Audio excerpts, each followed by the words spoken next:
Hello, and welcome to The Scoop at Southern. I'm Will Peebles. We've got a lot to do tonight, so let's get started.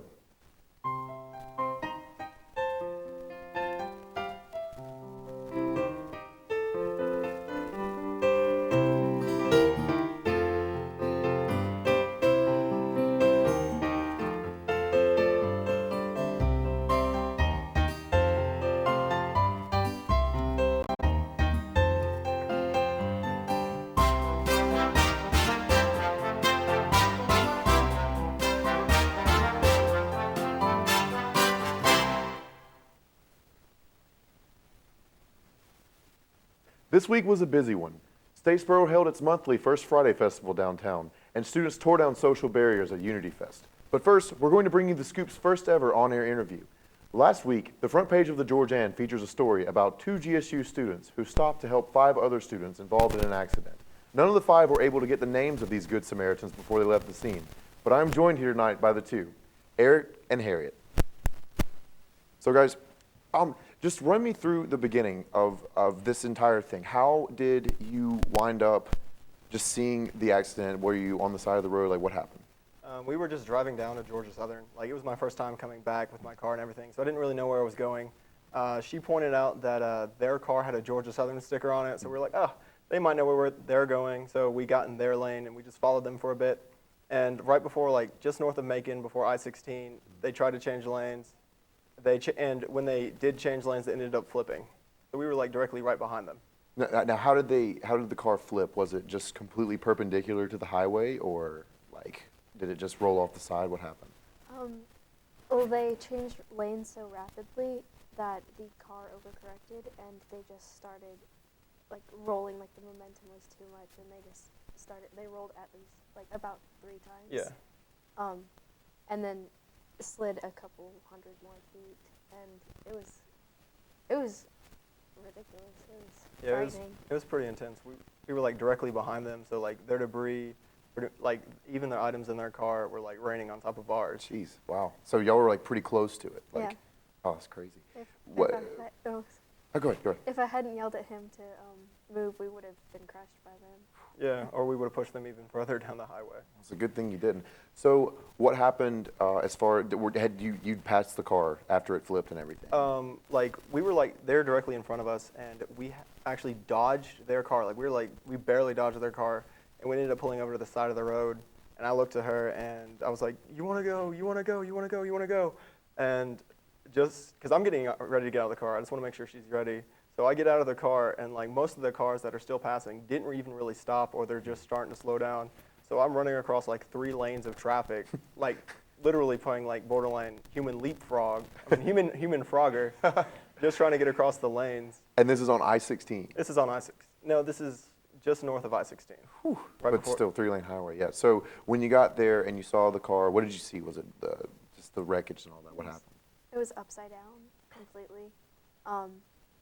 One girl was flung from the actual vehicle, so she was like laying face down on the pavement, and she wasn't moving. That was frightening. We noticed that there were people in the car, and like there were Solo cups and pasta raining down everywhere, DVDs, just oh man, glass and cell phones just littered the highway. But it's like as soon as I like got to their car, I like slid down, made sure, like wanted to see who was all in the car. The driver, I'm looking at the driver, and because their car's upside down, and I'm kind of confused as well. Like I don't know if these people are okay or not, so I'm like trying to calm them down. Like even from the driver's side, like that side literally looks like it took from my side. It looked like it took like the most damage, and they were like pretty hysterical to a point. So what did you guys do? Did you call the police or the ambulance, or? I jumped out of the car and I called the police, and then he ran across the road to start pulling people out of the car. He had his Inspector Gadget seatbelt cutter. Well, what is that? Like when I first got my car, like I got like a glass hammer. It has a seatbelt cutter, and it has like a airbag puncture to it. Oh, that's really handy. It really is. Like I didn't know if I was going to need it at that time. So like I was keeping my car, so I just ran over there with it and made sure like they were okay. and I ended up like starting to pull people out of the car. Wow, that's great. But yeah, so you had the people out of the car, the ambulance came and everything, and that was it, right? Yeah. Actually, everyone was kind of hysterical, and so we decided to go over there and offer some moral support. Like Eric said, these people had just lost everything, so he offered his sunglasses to them, and it was just so sweet. That's very sweet, guys. Well, I thank you very much for coming onto the show and helping me out and just doing this interview and everything. And I thank you very much for just being the people that you are. And you really did a great thing, I think. And it's not something everyone would do. So thanks for doing that and for joining us tonight. But Thank you. Okay. we'll be right back after a quick break. Here's a word from a GSU organization.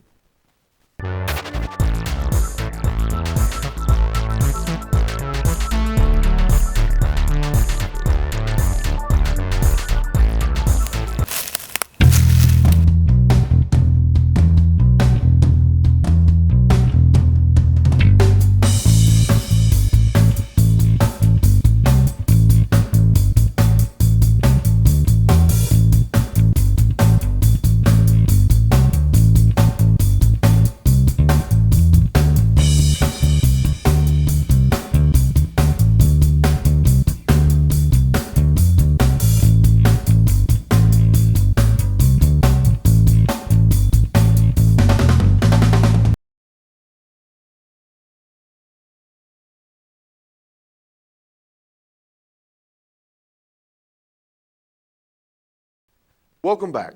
Last week, First Friday provided the opportunity to participate in a Statesboro tradition where local businesses showcase themselves to the public downtown. The event is held on, you guessed it, the first Friday of every month. September's First Friday, named Taste for Downtown, was featured local restaurants in both downtown Statesboro and other places around town. Live music was performed on the sidewalks in front of business. Those attending had the opportunity to visit the shops on Main Street while enjoying appetizers from the participating restaurants. Popular restaurant owners of Bandy's took part in the event. I'm the owner of Vandy's Barbecue. We're going on 85 years this year. This is our fourth year of doing it here. It's helped every year. We get comments every year after we have it, so I think it helps us a lot. 90% of what we cook is homemade. You know, I get response from everybody whenever we have this First Friday in September. Later that night, Chris Mitchell, owner of Flat Dot Music Store, took the stage with the rest of the Chris Mitchell Band inside the Avery Center studio. My band's called the Chris Mitchell Band. I was very original in naming the band. I knew that as the members changed, the texture of the band would change.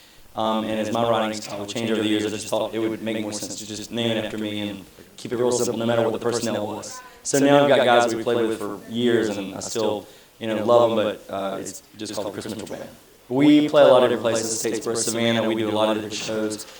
Sometimes we do wherever it calls us, and so we do. The brunt of our shows definitely in Statesboro and around surrounding counties because we do anything from weddings to bar clubs to events like tonight where you're playing a theater show. So it's really cool. We do a lot of different shows. The School of Rock is a combination of our students that take lessons at Flat Dot Music, and they are basically students enrolled in our lessons, and they go out and they perform for different events, various events, like tonight was First Friday, and they go out and perform for First Friday, and they do a lot of different gigs. They even play for places like Six Flags, and a couple years ago they did Universal Studios, and they get paid for the performances they do, so it's really, really cool. It's a really awesome program. It's actually taking what they learn in theory, putting it in practice, and then teaching them how to actually make a living out of it. So it's a really cool program. Well, the program, the store is called Flat Dot Music, and the School of Rock is just a division of that. It's like a subsidiary of it. So basically, Flat Dot Music is a music school, and what made me want to open that was the lack of music schools or the lack of a music store that catered to education. And I'm a big passionate person about education. I wrote the book that we teach from. It's called Lessons for Life Guitar. Published that in 2009. And I started teaching private lessons when I got out of college in 1999. 10 years later, I had published the book, and then in 2005, we actually opened the store. And so it's just been one of the things that it just keeps furthering what we do in education. So that's why I'm passionate about education. First Friday will take place again on October 4th. Georgia Southern is currently hosting the STEM Festival on campus. This hands-on exhibit is designed to promote student interest in the fields of study within STEM. STEM stands for Science, Technology, Engineering, and Math. The festival is a way to show students that these subjects, contrary to the stigma generally attached, are both interesting and practical. The first day, called iWork, offered students the opportunity to meet with employers from various companies that seek out students with skills within the fields of STEM. These employers also answered questions about internships and even employment. Friday's event, iResearch, took place in the Williams Center and acknowledged GSU's many different research programs. The event will conclude Saturday. We're going to take a quick break. Here's a word from a GSU organization.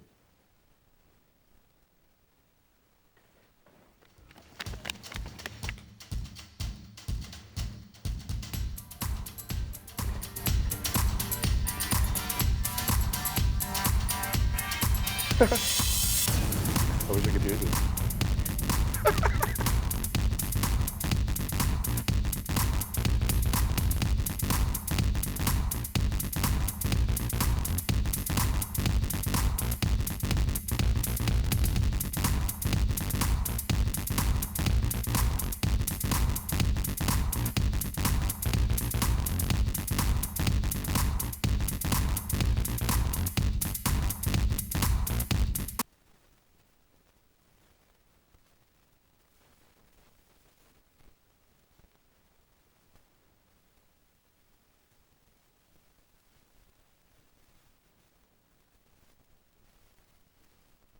Welcome back.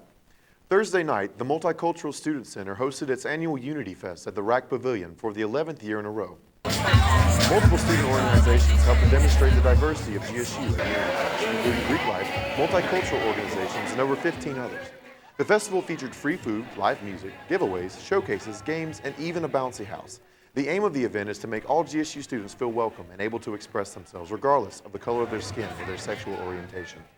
Now, to change topics completely, the situation in Syria has come to the forefront of many Americans' minds. With tensions rising and words like chemical weapons floating around, many people have become very insecure about the situation.